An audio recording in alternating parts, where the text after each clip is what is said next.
নমস্কাৰ বন্ধুসকল, এইটো ভিডিঅ' হ'ব আজি অসমৰ ওপৰত। সাধাৰণতে আমাৰ অসম বুলি ক'লে কি মনত পৰে? বিহু বা বাগৰুম্বা, সত্ৰীয়া নৃত্য বা ভূপেন হাজৰিকাকে আদি কৰি আমাৰ বীৰ লাচিত এইসমূহ মনত পৰে। কিন্তু বৰ্তমান আমাৰ মনত পৰে যে হিমন্ত মামা আৰু তেখেতৰ যি বৰ্তমান চলি আছে উচ্ছেদ বা কেৱল মিয়া বা মুছলমান অসমীয়া আদিসমূহৰ বিৰুদ্ধে অকল এইসমূহে আমাৰ মনত পৰে। কিন্তু ইয়াত সাধাৰণ লোকসকলে তেওঁলোকে গম নাপায় যে উচ্ছেদিত লোকসকল কোন বা তেওঁলোকে ক'ৰ পৰা আহিছে, ক'লৈ যাব বা তেওঁলোকৰ লগত কিটো ব্যৱস্থা হৈছে।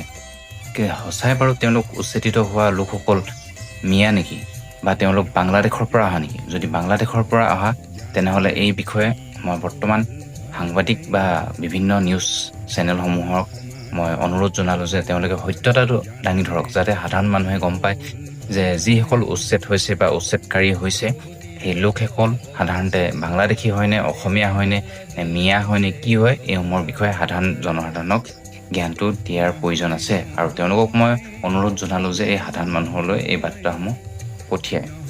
তাৰ পিছতে ইয়াৰ মই মূল কথালৈ আহোঁ যে কেৱল আমি বাৰু সেইসকল যদি সঁচাই যদি মিয়া বা বাংলাদেশী হয়, এই বাংলাদেশীসকলক খেদালেই আমাৰ অকল সমস্যা মৰি গ'ল নেকি?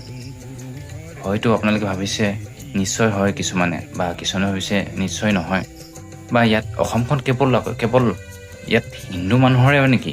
সেইসমূহ আমি কিছুমান কথা আমি জানিব লাগিব। গতিকে এই মোৰ চেনেলটো সেইবাবে খোলা হৈছে যে মই প্ৰথম পৰাই আপোনালোকক মই বুজাই দিম যে সাধাৰণতে আমি কোন, আমি অসমীয়াসকল সাধাৰণতে অসমৰ কোন হয়, ইয়াৰ প্ৰধান মূল ব্যক্তিসকল কোন হয়, বা ইয়াৰ ভূমিপুত্ৰসকল কোন হয়, বা ইয়াত মুছলিমসকল কেতিয়া আহিছিলে, ইয়াত বা আন যি সম্প্ৰদায়ৰ ইয়াত লোকসকল, অনা অসমীয়া লোকসকল আছে যিসকলে বৰ্তমান গোটেই এই অসমখনক আগ্ৰাসন কৰি লৈছে, যেনে বেংগলী লোকসকল হওক বা বিহাৰী লোকসকল হওক বা মাৰোৱাৰী, দেশৱালী, বিভিন্ন লোকসকল ভাৰতৰ পৰা প্ৰব্ৰজন কৰি অহা বিভিন্ন ৰাজ্যৰ পৰা প্ৰব্ৰজন কৰি অহা লোকসকলৰ বিষয়ে কেতিয়া আহিছিলে আৰু কোন অসমৰ বাবে ভাল, কোন অসমৰ বাবে বেয়া, এইসমূহ সকলো আপোনালোকক মই সাধাৰণ ভাষাৰে বুজাবলৈ মই চেষ্টা কৰিম। যদি আপোনালোকৰ আগলৈ ভিডিঅ' লাগে আপোনালোকে কমেণ্ট কৰি জনাব, কিন্তু মই মোৰ দায়িত্ব মই পালন কৰি যাম। গতিকে মই নিশ্চয় ইয়াৰ ওপৰত ভিডিঅ' বনাম যে আমাৰ অসমৰ প্ৰথম আৰম্ভণি কেনেকৈ হৈছিল